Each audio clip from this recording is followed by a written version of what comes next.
No Salmo 73, é um salmo chamado Salmo Didático, e ele descreve uma situação bastante peculiar na vida do cristão, e não podia ser diferente na vida dos cristãos também do Antigo Testamento. Salmo 73.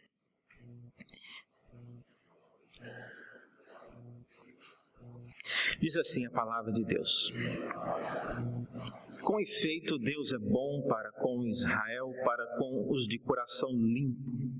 Quanto a mim, porém, quase me resvalaram os pés. Pouco faltou para que se desviassem os meus passos, pois eu invejava os arrogantes ao ver a prosperidade dos perversos.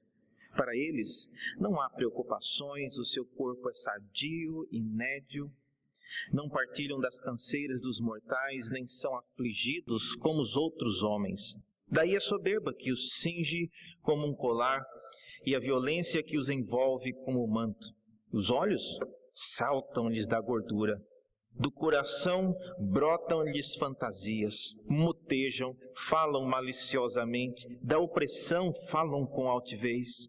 Contra os céus desandam a boca, e a sua língua percorre a terra. Por isso, o seu povo se volta para eles, e os tem por fonte que bebe a largos sorvos. E diz: como sabe Deus?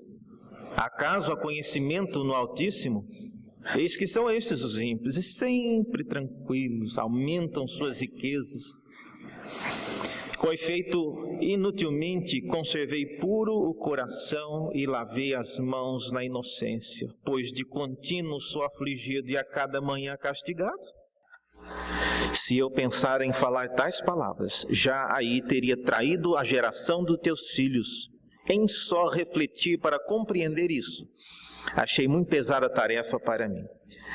Até que entrei no santuário de Deus e atinei com o fim deles. Tu certamente os pões em lugares escorregadios e os fazes cair em destruição. Como ficam de súbito assolados, totalmente aniquilados de terror. Como ao sonho, quando se acorda, assim, ó Senhor, ao despertares, desprezarás a imagem deles. Quando o coração se me amargou e as entranhas se me comoveram, eu estava embrutecido e ignorante, era como um irracional à tua presença.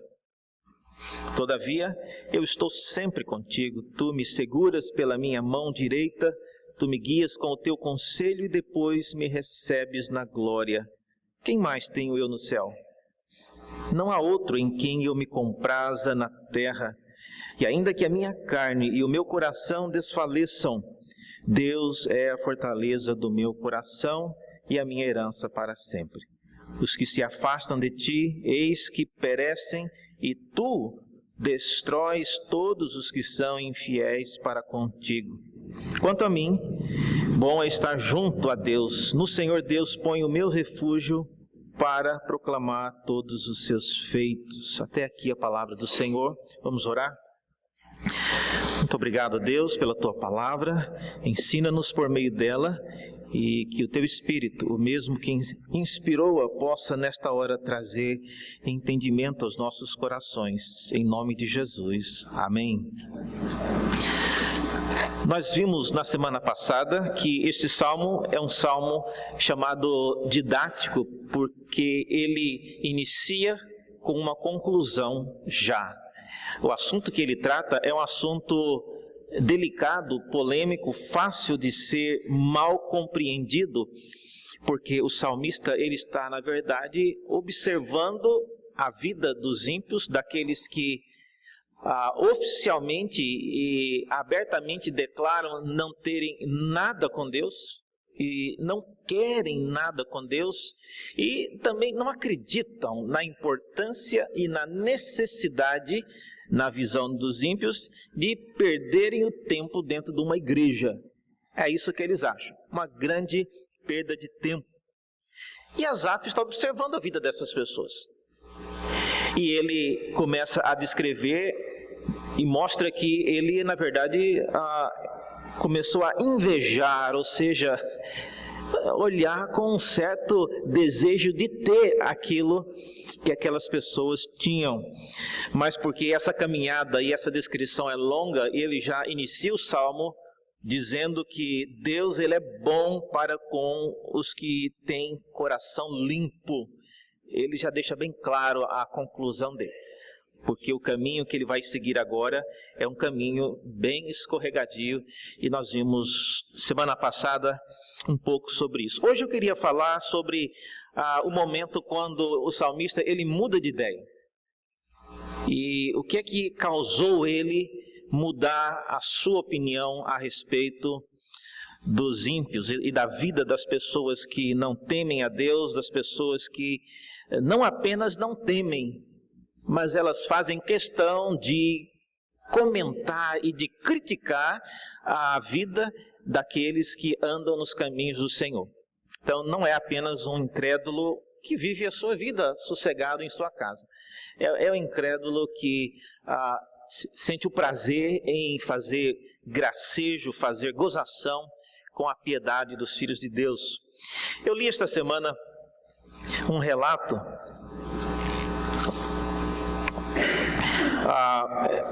veio por meio do meu Facebook, mas eu ainda não consegui descobrir quem escreveu isso. Quando eu descobrir, eu vou colocar em algum lugar.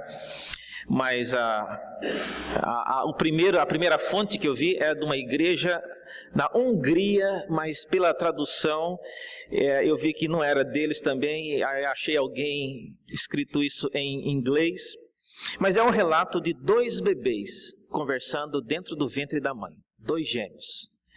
E eles conversando um com o outro, eles dizem o seguinte: um bebê diz para o outro: você acredita na vida após o parto? E o outro respondeu: sim, claro, tem que haver algo após o parto. Talvez estejamos aqui para nos prepararmos para o que seremos mais tarde. Tolice, disse o primeiro, não existe vida após o parto. Que tipo de vida seria essa? E o segundo disse: eu não sei, mas haverá mais luz do que aqui.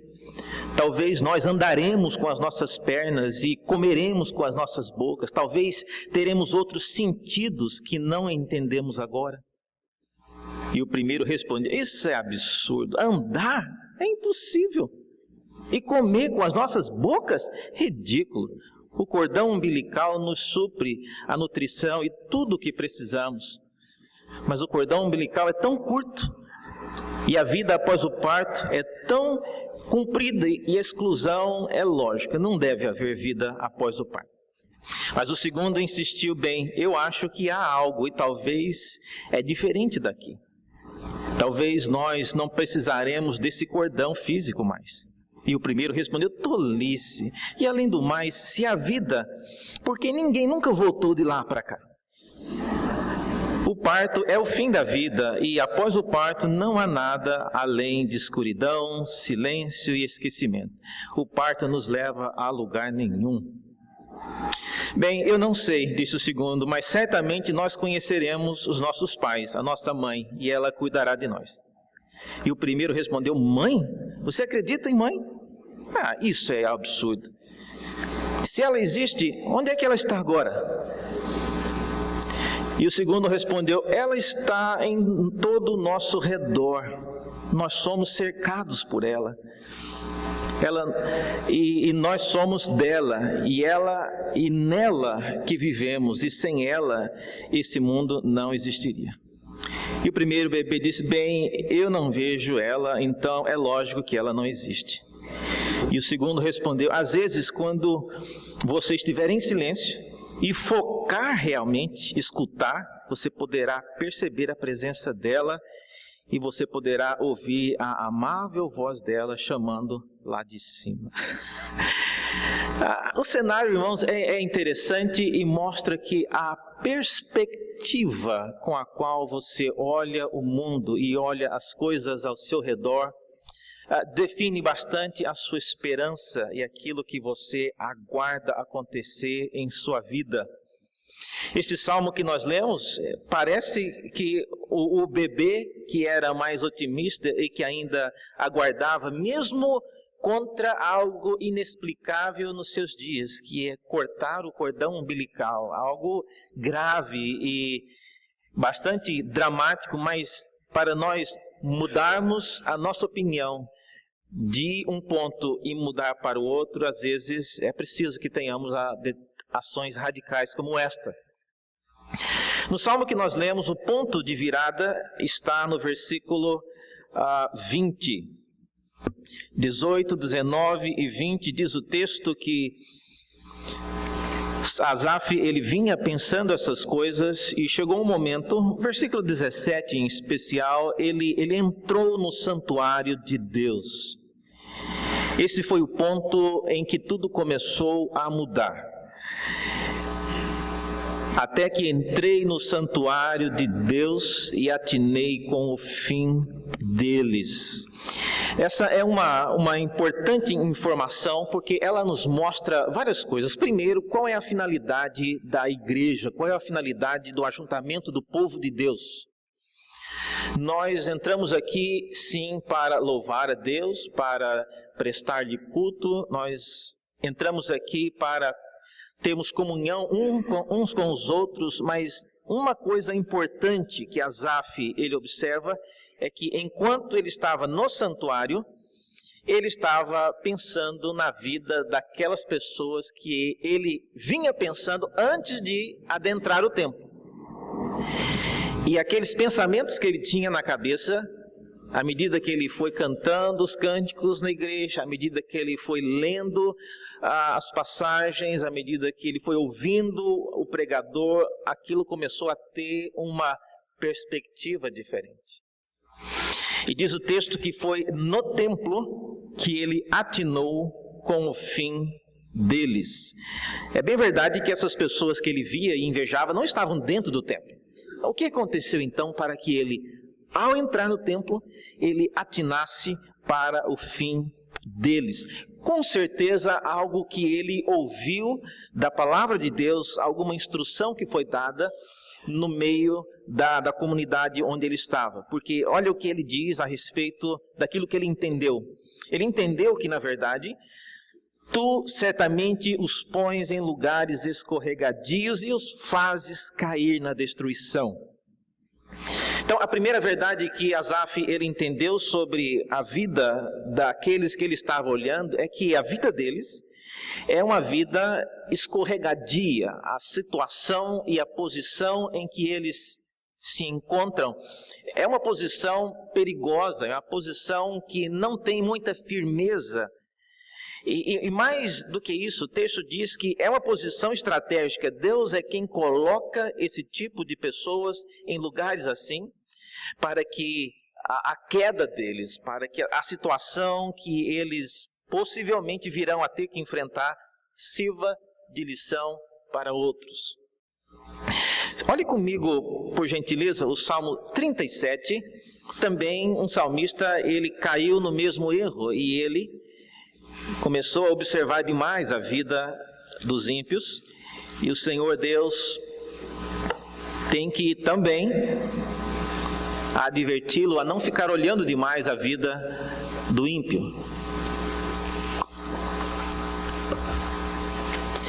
Ele diz assim: olha, não te indignes por causa dos malfeitores e nem tenha inveja dos que praticam a maldade, pois eles dentro em breve definharão como a relva e murcharão como a erva verde.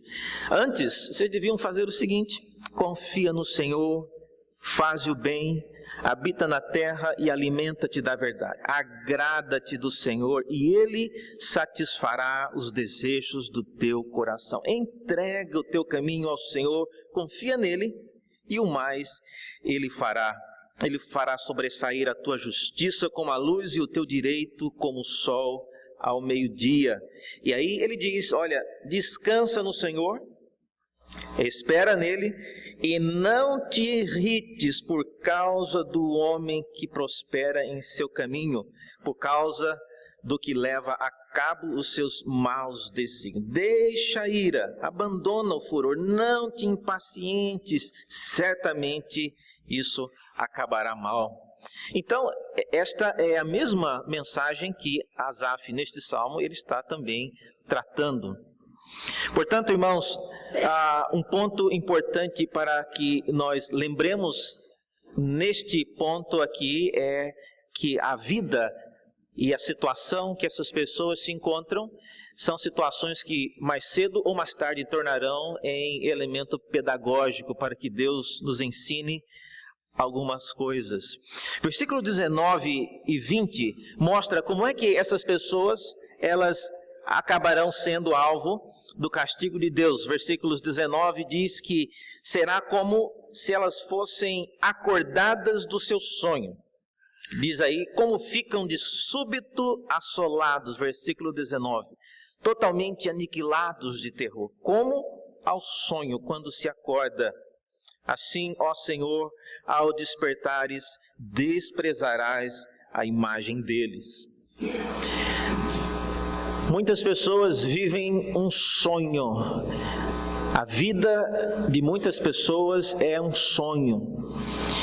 E mais cedo ou mais tarde, alguém ou alguma coisa terá que acordar essa pessoa e mostrar para ela que aquilo que ela quer viver e aquilo que ela vê que os outros estão vivendo, que ela acha que é a vida dos outros, isso também é um sonho. Alguém precisa acordá-lo, alguém precisa acordá-la a respeito disso.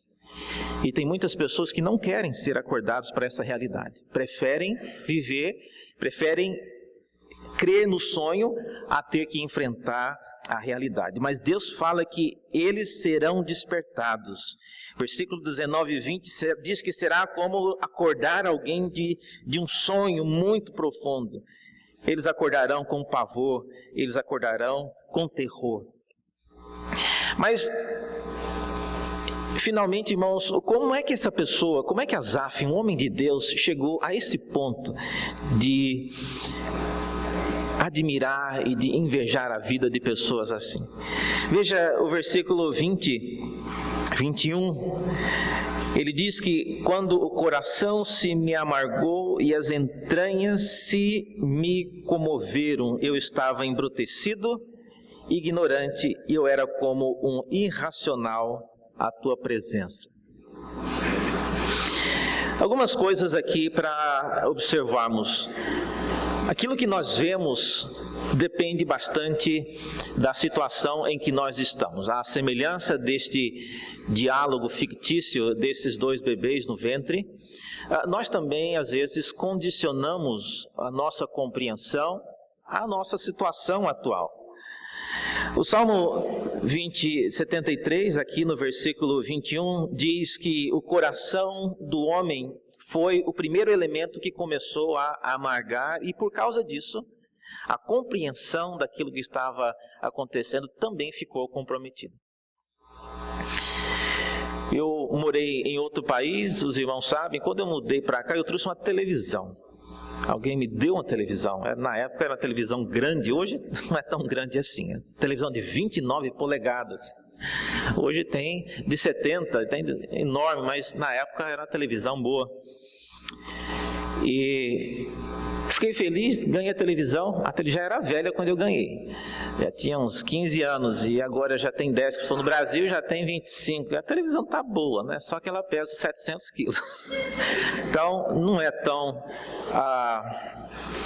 viável para os nossos dias. Mas um problema, quando eu cheguei no Brasil, liguei ela na tomada e coloquei o cabo, ela ficou preta e branca. E eu mexi, fucei, nada, e até que alguém me disse, olha, o sistema da televisão de outro país às vezes não combina. Tem um tal de PAL e NTSC, você tem que achar, né? Deve ter dado um pau então na minha televisão, porque alguma coisa aconteceu que ela perdeu a cor. E aí eu levei num técnico e ele colocou então um decodificador, algo que recebe o sinal e coloca aquilo para aparecer na televisão em cores. Semelhantemente, no coração do homem, algo acontece que nós paramos de ver as coisas com as cores originais e começamos a ver tudo em tons de cinza, preto e branco. E o problema, irmãos, não está no que nós vemos, não está na realidade, mas está em nosso coração. E veja que o salmista, ele diz que quando o coração dele se amargou, foi aí que essas coisas começaram a ser vistas por ele como algo que tivesse alguma vantagem. Quando o coração se me amargou, aquilo também afetou as minhas entranhas. Essa palavra aqui no texto hebraico, que é o texto que ele foi escrito originalmente, a palavra é o rim. Então é uma maneira do povo hebreu, quando eles se referiam às suas entranhas, a coisa mais íntima, eles falavam do rim. Uma dor quando uma dor da saudade, por exemplo, que nós dizemos está doendo o coração, um povo hebreu diria, está doendo o meu rim. Era a maneira deles expressarem a emoção. Então aqui o texto também faz essa referência, foi traduzido aqui por entranhas, mas diz que as entranhas elas se comoveram. Então veja só, a reação, o coração primeiro é que começa a ser alterado, e depois ele afeta o restante da nossa vida. O profeta Jeremias, no capítulo 17, depois vocês podem ler lá, ele diz a respeito do coração do homem, e ele diz, os irmãos conhecem esse texto, Jeremias 17, 9, enganoso é o coração, mais do que todas as coisas, e desesperadamente corrupto, quem o conhecerá? Então, nós sabemos disso, irmãos, nós sabemos que o ser humano, ele tem um coração que ele já foi adulterado, perdeu a sua garantia, a sua validade por causa do pecado humano. Então, nós perdemos o elemento original do coração do homem. Isso significa que ele é mais propenso a ver de maneira distorcida, a causar que o restante do nosso corpo, do nosso ser, também pense e haja de maneira que não é respeitável diante de Deus. E muitas vezes nós, eu e você, já nos vimos fazendo alguma coisa que nós não gostaríamos de ter feito, ou querendo fazer algumas coisas, mas na prática nós não conseguimos. É um dilema que até o apóstolo Paulo já havia mencionado. Isso mostra claramente que o coração do homem, a mente do homem, ela está dividida entre aquilo que ele ou ela quer fazer e aquilo que na verdade acontece. Em conclusão, o salmista, ele chega a esse ponto, ele entende que na verdade os ímpios não são assim tão vantajosos como aparentam, mas é na verdade aquilo que dentro do seu coração ele deixou acontecer, e aquilo afetou a maneira dele enxergar a vida daqueles que temem a Deus, a realidade como ela é, a finalidade da reunião do povo de Deus na igreja. Tudo isso ficou comprometido. Como é que nós hoje, então, temos visto a nossa vida diante de Deus? Eu ouso dizer, irmãos, que muito daquilo que nós vemos a respeito de Deus, do próximo, da palavra de Deus, de nós mesmos, depende da saúde do seu e do meu coração. Nós, às vezes, não fazemos ideia do quanto o nosso coração, ele interfere na nossa capacidade de julgar e de ver as coisas. A semelhança daqueles dois bebês conversando no ventre da mãe, é muito fácil nós encontrarmos argumentos baseados naquilo que é lógico, naquilo que é palpável. Você tem pernas, mas você nunca andou, está sempre enroladinho no ventre materno. Então é mais fácil você acreditar que essas pernas, na verdade, elas não servem para andar. Você está sendo alimentado pelo cordão umbilical. É muito mais fácil e cômodo imaginar que vai ser assim para sempre. Você prefere isso a acreditar que um dia esse cordão vai ter que ser cortado e você vai ter que alimentar pela boca. Mas tudo isso é parte daquilo que o coração nosso, ele é capaz de fazer. Eu desafio você a ser um homem e uma mulher de Deus que tenha fé e creia em coisas grandiosas que Deus pode fazer por meio da palavra dele, no meio do seu povo e em sua vida. E com certeza é algo bem maior do que você às vezes pode acreditar hoje, nas coisas que você pode de maneira palpável observar. Vamos orar mais uma vez? Muito obrigado, Deus, pela tua palavra. Pedimos que o teu Espírito, o mesmo que a inspirou, aplique-a em nossos corações conforme a necessidade de cada um. Pedimos isso em nome de Jesus. Amém.